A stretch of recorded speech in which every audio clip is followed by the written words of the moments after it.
यहाँ तो पहुंच गए हम, किंतु देवता कहाँ हैं? गणेश, एक बार पुनः सोच लो। स्मरण रखो, हम भी देवता हैं। अभी भी समय है, हमें देवताओं की ही सहायता करनी चाहिए। वही तो मेरा भी कहना है भैया।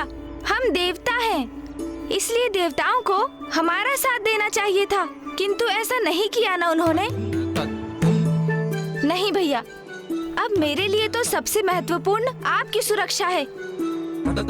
यदि उन देवताओं के लिए आप असुर महानायक शुंभ से सुरक्षित हो सकते हैं, तो वही उचित है भैया।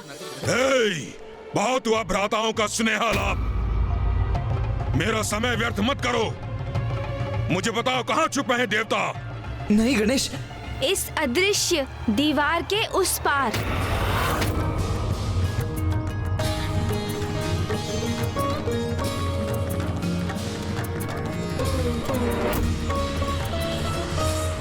ये तुमने क्या कर दिया गणेश? यहाँ का गुप्त रहस्य इस असुर के सामने उजागर कर दिया और इसे बता दिया कि यहाँ एक अदृश्य बाधा है, जिसके उस पार एक अद्भुत संसार है। कैसी बाधा, कैसा संसार? मुझे तो यहाँ कुछ दिखाई नहीं दे रहा।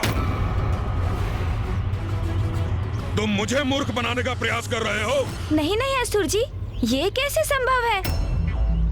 अर्थात मूर्ख को कोई मूर्ख कैसे बना सकता है भला? क्या कहा तुमने? थोड़ा समझने का प्रयास करेंगे तो सब कुछ समझ जाएंगे असुर जी।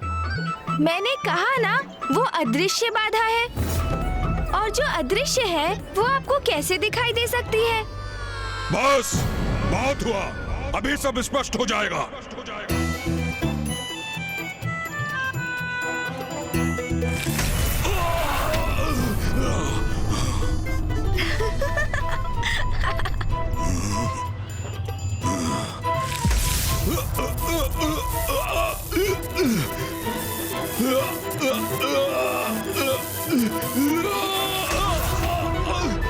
अरे अरे, ये क्या कर रहे हैं असुर जी? आप तो अभी से हमारे चरणों पर गिरकर क्षमा मांगने लगे। चलिए चलिए, उठिए, उठ जाइए।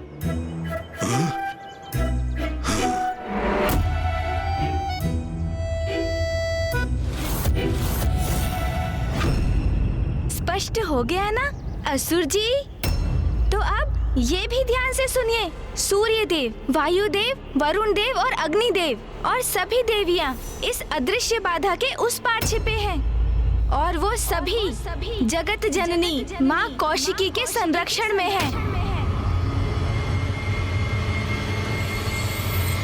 अरे वाह, ये तो और भी उत्तम है। देवता, देवियां और ये सब जिसे जगत जननी पुकारते हैं, वो सब हैं यहाँ। यदि मैं इन सबको एक साथ यहाँ से बंदी बनाकर ले जाऊं, तो उसका तो आनंद ही कुछ और होगा। अरे अरे असुर जी, एक बात तो मैं आपको बताना ही भूल गया। वहाँ जाने के लिए आपको नारी शक्ति को जागृत करना होगा। आप उस अदृश्य बाधा को तब तक पार नहीं कर सकते जब तक कि आप नारी का अवतार धारण नहीं करते,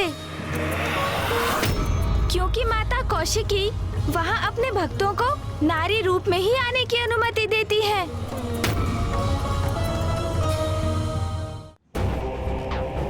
नारी अवतार मेरा? परिहास अच्छा कर लेते हो तुम। अरे परिहास नहीं, मैं सत्य कह रहा हूँ असुर जी। यदि आपको उस पार जाना है, तो आपको अपने भीतर की नारी को जागृत करना ही होगा। स्वयं को परिवर्तित कर नारी रूप धारण करना ही होगा आपको, तभी ये संभव होगा। बस बहुत हुआ। तुम्हें बुद्धिहीन दिखाई देता हूँ मैं? जो कुछ तुम कहोगे उसका विश्वास कर लूंगा। अब समझा, मेरा समय व्यर्थ करने की चाल थी तुम्हारी। तुम और तुम्हारे भ्राता ने पुनः अपनी माया का प्रयोग कर देवताओं को भागने का अवसर दिया, और मुझे प्रलोभन देकर मेरा समय नष्ट करने हेतु मुझे यहाँ ले आए। क्रीड़ा कर रहे हो मेरे साथ कि मैं अपनी भीतर की नारी को जागृत करूं? जो नारी मेरे पांव तले रहती है, उसी नारी में परिवर्तित करूं स्वयं को? ना। असुर जी, आपको यहाँ लाकर मैंने अपने कर्तव्य का निर्वहन किया। अब आप मुझ पर विश्वास करें अथवा नहीं, इसका चुनाव तो आपको ही करना है।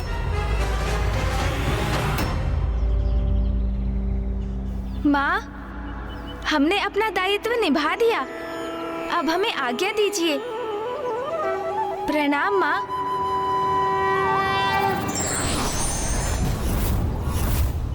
अरे कहाँ चले गए ये दोनों? इन दोनों ने छल किया है मेरे साथ। देवता यहाँ नहीं, कहीं और छुपे हैं। मुझे भटकाने के लिए लाए थे ये दोनों। कहीं भी छिपे हों देवता, उन्हें तो मैं ढूंढ कर ही रहूंगा।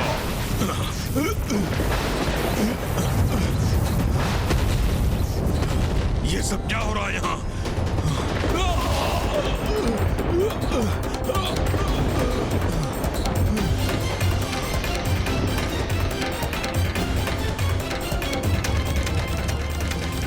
अरे अदृश्य नहीं रही ये बाधा, कोई मेरी सहायता करने की चेष्टा कर रहा है।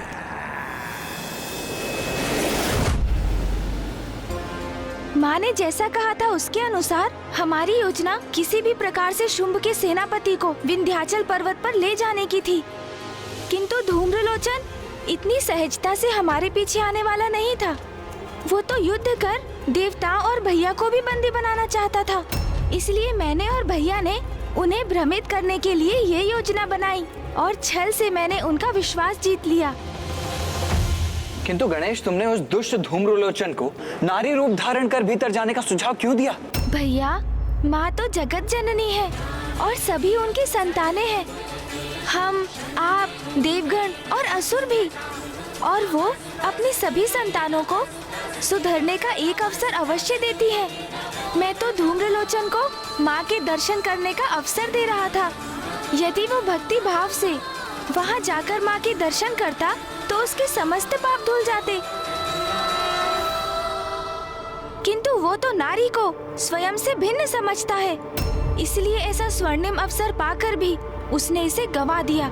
गणेश, तुम्हारी रणनीति और योजना शुंभ और निशुंभ के वध का आधार बनेगी। नहीं भैया, इसमें मेरा कोई योगदान नहीं। जैसे माँ ने ऋषि मार्कंडेय के मुख से अपने कवच का उच्चारण करवाकर असुरों को अर्ध निद्रा में डाल दिया था, उसी प्रकार मैं भी माता की ही इच्छा का माध्यम बन रहा हूँ। शुंभ और निशुंभ का वध तो माता के हाथों ही नियत है और उसका समय अब बहुत निकट है। हाँ भैया, शीघ्र ही शुंभ निशुंभ माता के समक्ष होंगे।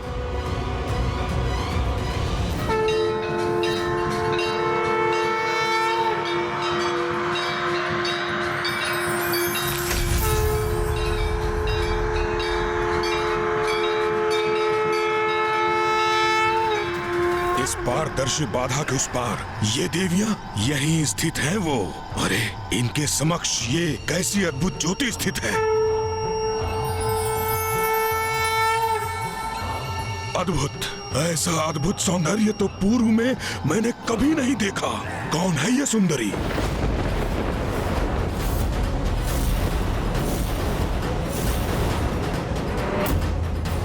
सुंदर भी है और भयंकर भी। अद्भुत, सर्वथा अद्भुत है ये सुंदरी।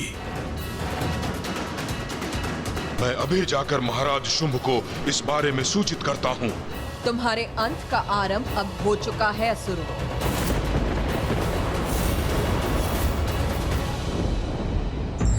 जो व्यक्ति ईश्वर की सत्ता जानकर और उनका सानिध्य पाकर भी सुमार्ग पर ना लौटे, उससे बड़ा मूर्ख कोई नहीं हो सकता।